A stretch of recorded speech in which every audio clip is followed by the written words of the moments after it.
Ohio, because I had made a lot of friends in college. I liked the Midwest. People are very friendly here. Yeah. I like that coming from the East Coast. It's just a different feeling. Ohio felt just really comfortable and welcoming, and a lot of my friends in Memphis with me that did the core with me were from Ohio. Yeah. So I had a lot of connections to the state. And so toward the end of my teaching career, of course, or the 2-year commitment, there's always the question, do I stay in the classroom? What do I do afterwards? And of course, like everyone, I was extremely frustrated by the lack of resources available to my students, wanted to do something bigger picture to help them. My advisor for my Master's of Education program had said to me, you should consider being an administrator.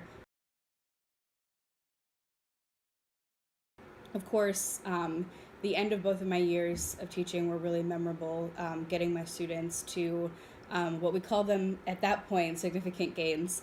I'm not sure how achievement is tracked now and what the terminology is, but so the final exam that I used for my students, I aligned it to so the state of Tennessee doesn't have really set foreign language standards, or they didn't at the time.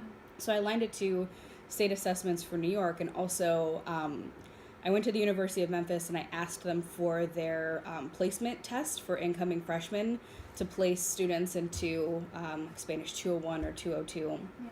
And I made that with a couple of New York State assessment items my final exam. And I aligned the standards and made sure all the objectives correlated to that.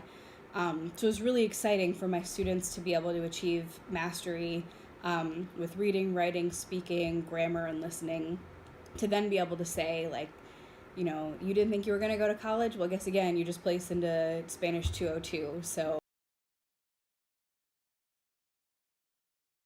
I saw this program, free MBA, get a principal license in a year. And I was like, that's too good to be true. Let me go ahead and apply for that. And it wasn't too good to be true. It's real. It exists. So I did the pilot year of that program, and they placed me in Cincinnati. Okay. So that's how I ended up here. And so initially I went through that year of being a principal intern, which is basically functionally an assistant principal.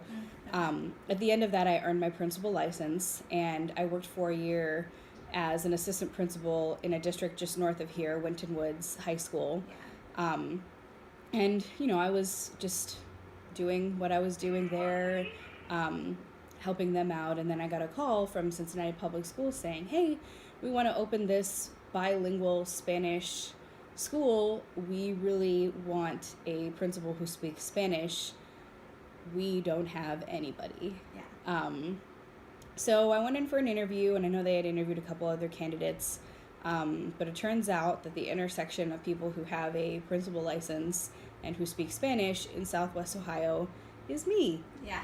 That is how I became the principal at LEAP, and I'll tell you a little bit to answer the second part of your question, what we do here. So LEAP is an acronym. It stands for Language Enrichment and Academic Proficiency. The language here, obviously, is Spanish. We do an enrichment model similar to Fairview Clifton German Language Academy, where every student receives 45 minutes of instruction in Spanish every day. It's not immersion. That's the difference between enrichment and immersion. Immersion is all day in the target language. We teach Spanish. We have students who come in speaking Spanish and no English, only English and no Spanish. We help them all learn both of those languages. And yeah, we're here in the North Fairmont community on the west side to service the population growth that has recently occurred due to some push out from downtown and nearby areas. Well, right now our enrollment is 200, and today is December 6th. I wasn't projecting our enrollment to hit this number until May of 2018, so that's really exciting. We've grown really fast. People are noticing the things that we're doing here. It's really exciting for me because I got the opportunity to choose all of my staff and sort of unite them around the mission of servicing global learners.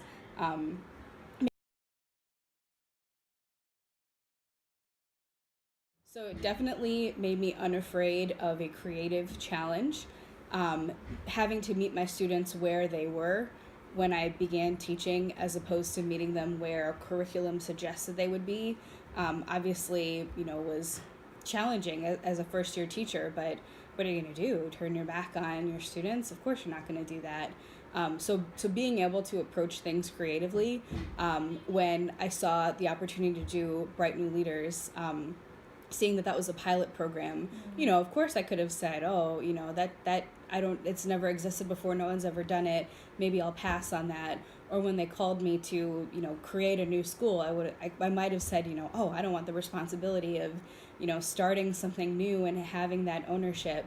But because of Teach for America and having to go through that as a first year core member of saying, you know what, scrap the plan, I'm going to make sure this is tailored to my students, we're going to get through this.